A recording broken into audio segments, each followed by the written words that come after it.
আজকে আমার মহাভারত যুদ্ধের কাহিনী। যাই হোক, ধৃতরাষ্ট্র শেষ পর্যন্ত কিছুটা শান্ত হলেন। অতঃপর কুরু রমণীগণ কুরুক্ষেত্রের প্রাঙ্গণে গিয়ে নিজ নিজ স্বামী ও আত্মীয় বর্গের মৃতদেহ দর্শনের ইচ্ছা প্রকাশ করলে সঞ্জয় ও বিদুর তাদের সকলকে নিয়ে কুরুক্ষেত্রে উপনীত হলেন। ধৃতরাষ্ট্র অন্ধ হলেও তিনি গান্ধারী সহ না এসে থাকতে পারলেন না। কুরু রমণীরা নিজ নিজ আপনজনদের দেখে আকুল হয়ে রোদন করতে লাগলেন। ধৃতরাষ্ট্র চিৎকার করে বললেন, ভীম কই?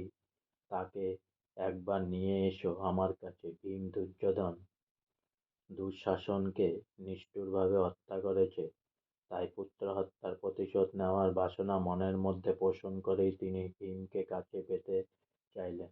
আজকে আমার মহাভারত যুদ্ধের কাহিনী এখানেই সমাপ্ত হলো। তাই অনেক অনেক সাবস্ক্রাইব করুন, অনেক অনেক লাইক করুন।